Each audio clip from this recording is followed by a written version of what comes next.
Everyone, my name is Elizabeth Wilson. I'm the Executive Director of the Georgia Microenterprise Network.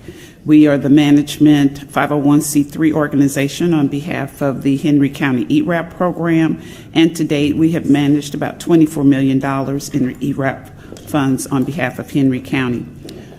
With me is Karen Curry Davis of Curry Davis and Associates. She's the president and CEO, and her firm has been the direct managers of the fund and of the program since its inception. So I'd like for Karen to come up and kind of go through the presentation, and then we'll both answer questions afterwards. Thank you. Greetings, Madam Chair and Vice Chair and board members. Thank you for this opportunity. This is our third emergency rental assistance project that we've managed for Henry County.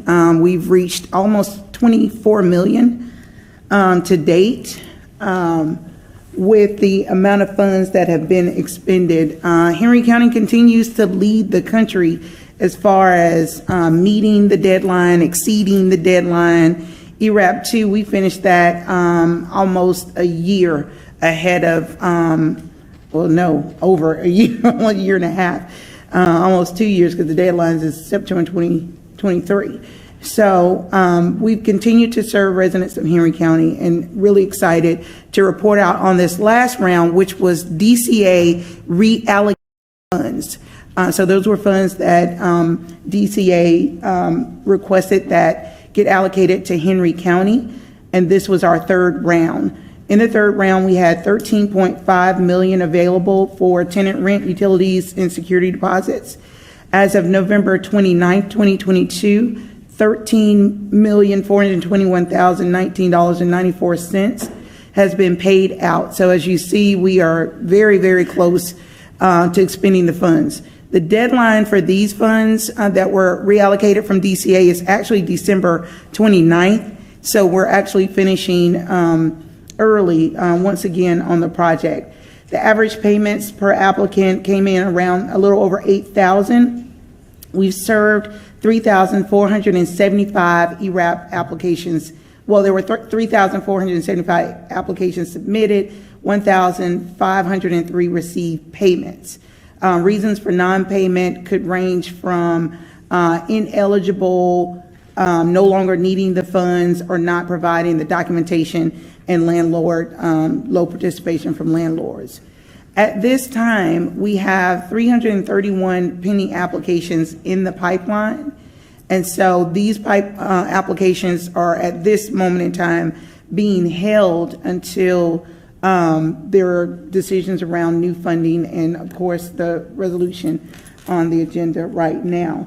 That totals, if all were funded, which we usually do about 60%, if all were funded, it would be around $2 million that we would need in order to get those applications processed and work through the pipeline. We continue to work with the magistrate court, working with Judge Jones and the court administrators.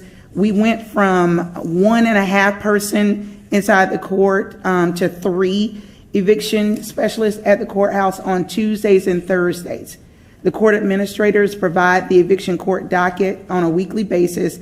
We usually pre-screen it, see if we could go ahead and help people before the actual court date. We've escalated eviction cases payments to be completed, processed within 2 weeks. And we've even facilitated landlords being able to pick up the checks on Tuesdays at the courthouse to ensure expeditious delivery. One thing to note, because we've been working the project for the last 3 cycles of the ERAP program, when we started with Judge Jones in the eviction court, we were getting anywhere from 12 to 16 people on the list. Right now, today, at the courthouse, 82 people are on the docket being evicted or in court related to eviction. That's how it has transitioned from when we started July 2021 to where things are as of today. To relocate, JP deserved every single recognition that he has gotten, and the Parks and Rec staff. They have partnered with us from the beginning to allow us to have space to do in-person events so that people who have digital divide or literacy issues, we're there in person to assist them at the Parks and Rec Center. The courts have become overrun.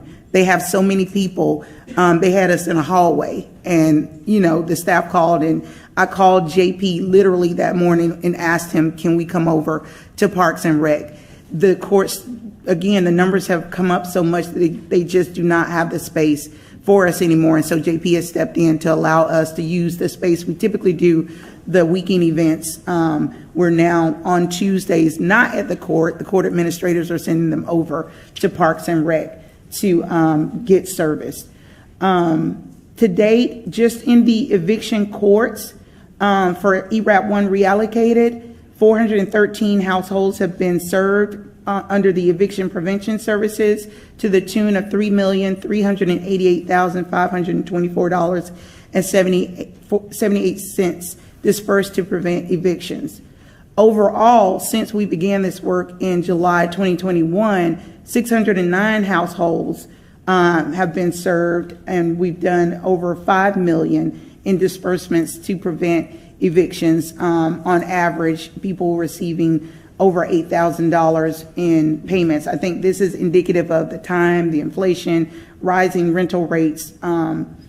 As far as the numbers, if you look at, we started at 413 with just this round alone. The numbers have gone up.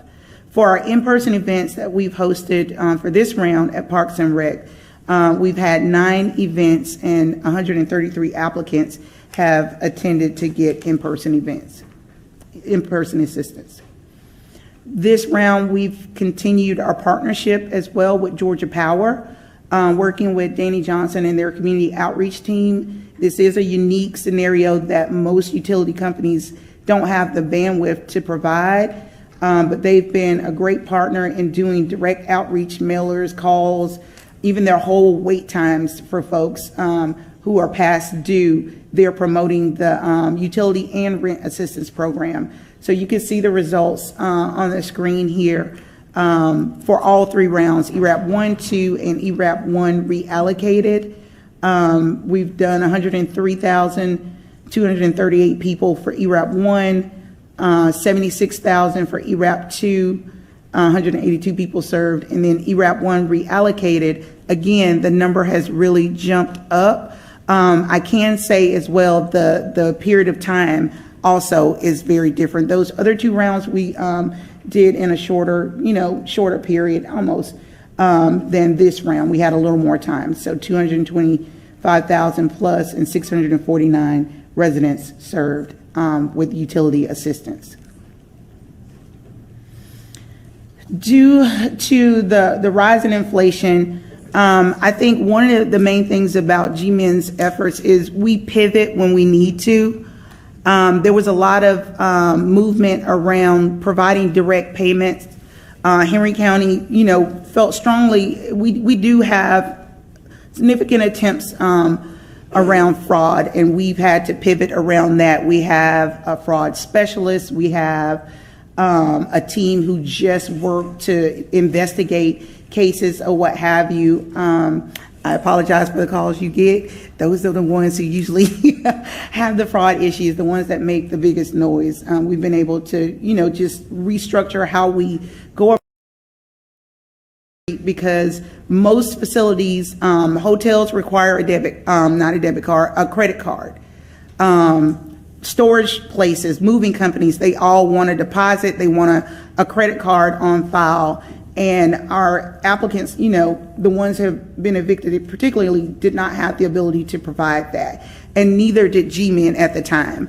The hotels who would agree to take a check, the federal guidelines make provision to pay hotels, but that was very few and far between. So we had to figure something out in order to still be able to help families, but also not to get caught up in the national issues and challenges with people not applying those funds towards what the intended uses are. So in order to do that, we developed the debit card program, partnering with a national firm that specializes in low wealth communities and working with debit card services. We fully vetted that process and landed with Mocify and ended up using their services to do a debit card. So the provisions for this average amount of payouts per household. So with this round being the biggest, the $13,421,000.